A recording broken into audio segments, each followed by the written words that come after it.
This is a glass of perfectly safe drinking water that I collected from the roof of my passive solar greenhouse. In this video, I'll show you how I harvest rainwater, how I make it safe to drink, and how much this setup cost me. So let's get started. The first thing we need to talk about is roofing materials. Stainless steel, coated steel, and clay and concrete tile roofs are generally the best choices. Asphalt shingles and other bitumen-based roofing materials, on the other hand, can leach unwanted chemicals into the water and should not be used for drinking water collection. In my case, I have a coated steel roof, which is fine for harvesting rainwater for drinking. The next question is, which part of the roof should I use?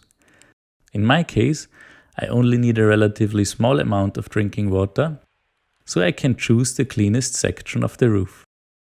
On the back side of the greenhouse, there's an apricot tree. Throughout the year, it drops leaves and pollen and other stuff onto the roof. All of that ends up in the rainwater, adding nutrients and dirt that I would rather keep out of my system. That's why I only collect water from the front side of the roof. Of course, it's also important to keep your roof and gutters clean. I recommend cleaning your gutters at least twice a year to remove leaves and other stuff. Once the water from the gutters reaches the downpipe, it passes through the first stage of the treatment process, the first flush diverter. There are many different designs one can use, but mine works like this.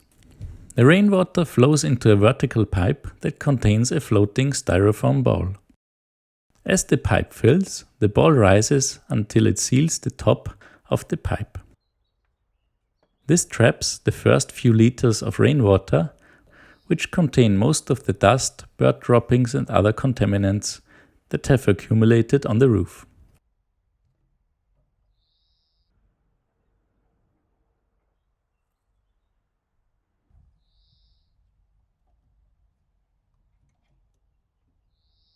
After that, the rainwater continues its journey to the first storage tank. Before it reaches the tank, it passes through a fine nylon mesh filter that removes even very small particles, including much of the pollen. The water then enters the first storage tank, which serves as a sedimentation tank. Here the water remains still long enough for any remaining sediment to settle to the bottom. The tank is also completely wrapped with foil to prevent any light getting into it.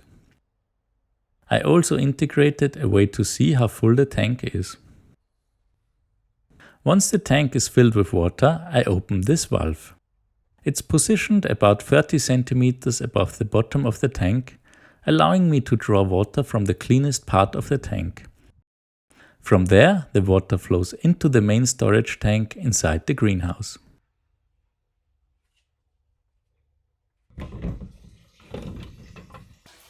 The inlet of this tank is controlled by a float valve that automatically shuts off the water when the tank is full. Inside this tank, there's a small 12-volt pump with a check valve attached to it. The pump hangs about 20 centimeters above the bottom of the tank. It's activated automatically when I open the tap. A small switch inside the tap handle turns the pump on as soon as I lift the lever. Here you can see the cables from the tap connecting to the pump and the power supply. The check valve makes sure that the water does not flow back into the tank once I close the tap. Before the water reaches the tap, the pump pushes the water through another sediment filter. This cheap filter removes any remaining sediments that may have come from the storage tanks. At this point, the water reaches the tap. The water that comes out is perfectly fine for washing dishes. To make it safe for drinking, I pour the water into a gravity-fed ceramic filter. The pores in the ceramic filter are so small that only the water molecules fit through. It acts as a microbial barrier, making the water safe to drink. For more convenience, you could install the filters into your system before it reaches the tap. But as my system is not used every day, it is better to separate the filter so that the water does not stand still for many days inside the filter. And that's it. It's not that difficult to have your own perfectly safe drinking water, but you need to handle the subject with responsibility. All in all, the complete system, from the first flush diverter to the ceramic filter, cost me about €1,000. Here's a complete list of what the different components cost me. If you're looking for a small system like mine, you might find something suitable at the camping supply store. The 12-volt setup I have is basically the same as what you would find in a camper. The only difference is that my greenhouse can't move and travel to the sea.